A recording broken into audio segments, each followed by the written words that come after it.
Hi everyone. In this video, I'm going to show you a game played between Vasily Smyslov and Iosif Rudakovsky, played in the year 1945 in the USSR Championship.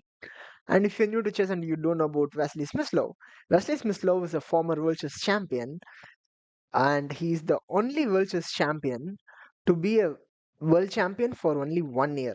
That is, he was a world champion from 1957 to 1958. Generally, world chess champions hold the title for 4 years, but this is only for 1 year because in 1957, Smyslov played his world chess championship match against Mikhail Botvinnik, a Russian chess grandmaster, and Smyslov won the championship with a score of 12.5 to 9.5, and he became a world champion.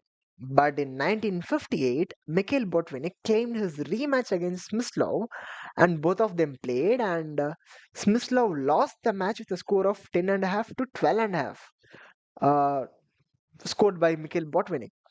So he returned the title back. The loss of the title is due to two reasons. One is Smyslov was suffering due to pneumonia, and his health condition was so poor, and Mikhail Botvinnik had very good preparation in the match of 1958. So these two reasons contributed to the victory of Mikhail Botvinnik. And with that said, in this game, Smyslov was playing the white pieces and opens the game with e4. Rudakovsky plays c5, the Sicilian defense. Knight to f3, e6, d4, c takes d4, knight takes d4, the open Sicilian. Knight to f6, knight to c3, defending the e4 pawn, and d6. This is the Scavenging structure of the Sicilian defense. Bishop to e2 is played. Bishop to e7. Castles, castles.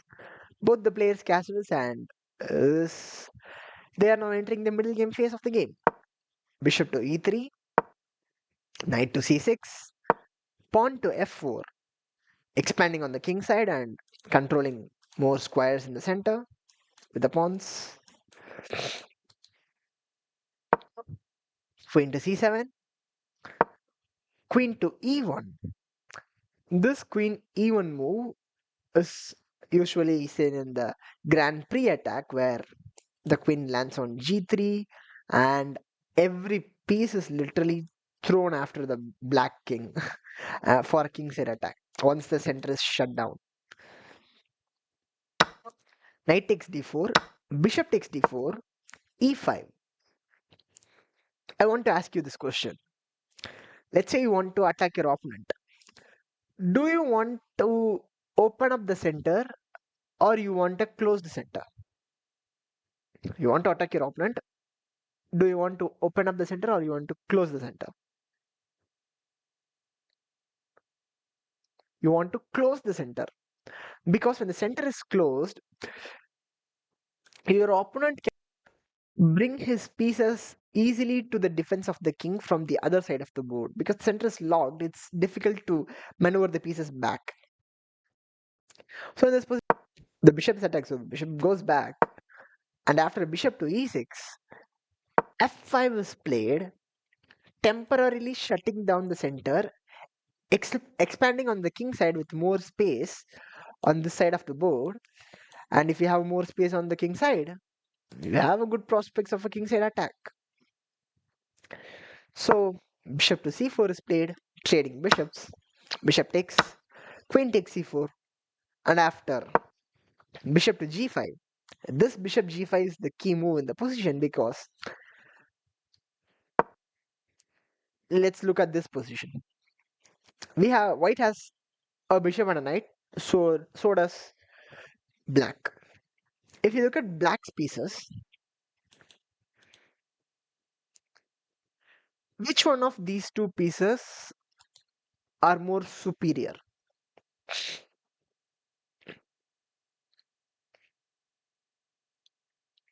Is it the bishop? No. This bishop is actually blocked by its own pawns, and it may have some prospects when it lands in this diagonal, but this knight is superior to this bishop in this case. It serves defense to its king, and it's the main defender of this black king, and it also has a good pressure over the key central squares. So by trade bishop for knight, usually they trade knights for bishops, but in this position the best move is bishop g5 to trade bishop for knight. Usually people think bishops are slightly better than knights. That is, let's say knight is worth 3 points. They think bishop is worth 3.25, 3.2 points. And bishop pair is definitely better. But in this case, it's better to trade bishops for knights. A rook to e8 is played. Bishop takes f6. Bishop takes f6. And now this knight was guarding the d5 square. So now we got access to the d5 square. And black cannot leave the bishop on f6 because knight takes f6, g takes f6, and the king is so weak. So the bishop goes back to d8. Maybe it could have gone to g5, but then, you know, black played bishop to d8. It's a slight inaccuracy. And now white plays the move c3 because this pawn is hanging. The queen sees the pawn. It happens in both of us games. We will be all focused on the king side, and we'll be thinking, okay, let me go maybe queen h or queen h4 hangs the queen in one move, queen g3, maybe I'll bring my rook, I'll move this, I do whatever, put the rook on the h3 square, go for an attack. We'll, that's known as tunnel vision. We'll be focused on only one part of the board. So it's good to look at the overall board and see, okay, there's a pawn hanging. So c3 is played, defending the pawn, and b5, taking space on the queen side. b3 attacks the queen. The queen goes to c5, delivering a check. King moves to h1, and the king is perfectly safe there. But this king is not safe. And if you look at the position, this bishop is almost useless in this position. And this is a good example to show that a good knight versus a bad bishop. This bishop is pretty bad. It's passive. And our knight is a monster sitting on D. It's not even a knight. It's a dragon, I would say. So look at this. Rook c8, trying to bring a last piece into the attack. So that in some cases when the knight moves somewhere to f6 or to e7, maybe grabbing a piece, this pawn could be captured. And it's good to put a rook on a semi-open file. But the problem is this king is stranded and there is no bodyguard to defend that king. So rook to f3 is played, rook lift, trying to launch a kingside attack, king to h8, avoiding any rook g3 followed by f6 so that when the king is on g8, you cannot capture because it will be a check and this knight can jump in and it's too complicated. So the king went to h8. But apparently, king h8 is a mistake. And feel free to pause the video and find the winning move that Smyslov played. Take your own time.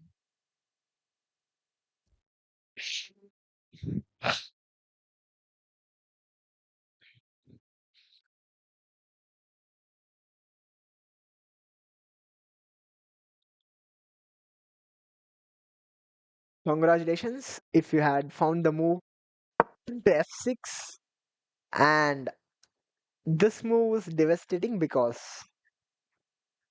bishop runs into knight takes f6, g takes f6, and rook takes f6 with the threat on the f7 pawn. The queen comes in, the rook comes in, doubles up, and it's bulldozing. White is bulldozing black, not destroying. So g takes f6 is played instead,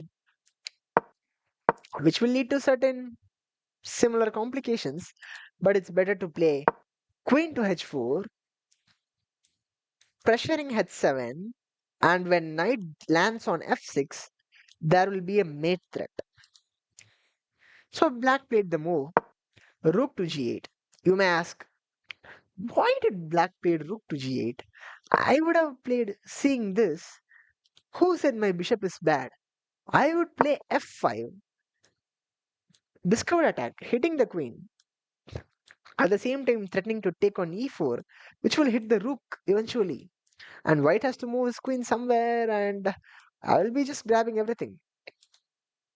But the problem is, white plays the move knight to f6, threatening mate on h7, and after bishop f6, because there is no other choice, queen takes f6, the king moves, and there is rook to g3 check, king f8, rook g7, threatening mate in 1 on f7, and rook e7 defends the f7.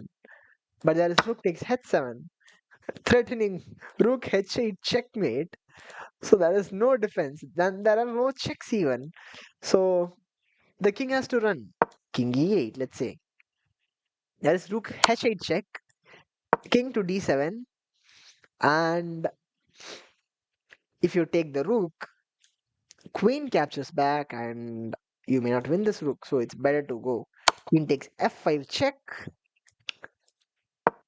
king to c6, and now, sorry about that. And now we win the rook on c8, and if the king moves, the queen is lost. So rook has to block, and after rook takes c7, king takes c7. White has a queen, but he has a white. Black has a queen, and white has a queen and a rook. And this position is completely winning. I don't have to explain this. So seeing all that, Rudakovsky didn't go for f5. Instead went rook to g8. Knight takes f6 is played anyway, threatening checkmate. So the bishop has to capture. But there is also this defense. Rook to g7, defending the h7 pawn. Keeping the spin intact so that this knight cannot move easily. But there is rook to g3, destroying the defender, or it's a deflection so that if this happens, there is mate. And the only defender of the king is this rook right now. So rook to g3 is played. Bishop has to capture finally. Queen captures and the spin is intact. And now the threat is to go queen takes g7, checkmate. So the other rook has to come to the defense. And in this position, what we will do, we may think, okay, let's go h4, h5, h6 and win that, but it's too slow. What is this guy doing, right?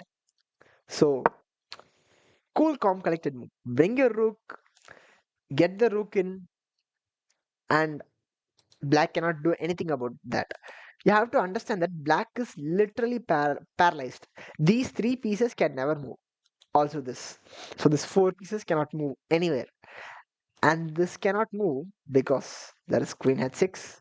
Check, rook here, and that's too complicated. And white wins that easily. So this block of pieces cannot move. Understanding that, rook to d1 is played. d5, desperation move. Rook takes g7, eliminating one of the rooks. After rook takes g7, rook takes d5, hitting the queen with ideas of rook to d8 check, which cannot be blocked because the rook is pinned, and this queen cannot even deliver any checks to our king, and this queen has to move to the back rank in order to avoid any checkmates, maybe to queen to c8 or even queen to f8. By then, rook to d8 will win the queen and will win the game. So after rook to d rook takes d5, black resign the game. The game ends here. Thanks for watching the video and subscribe to the channel for more videos. Bye bye.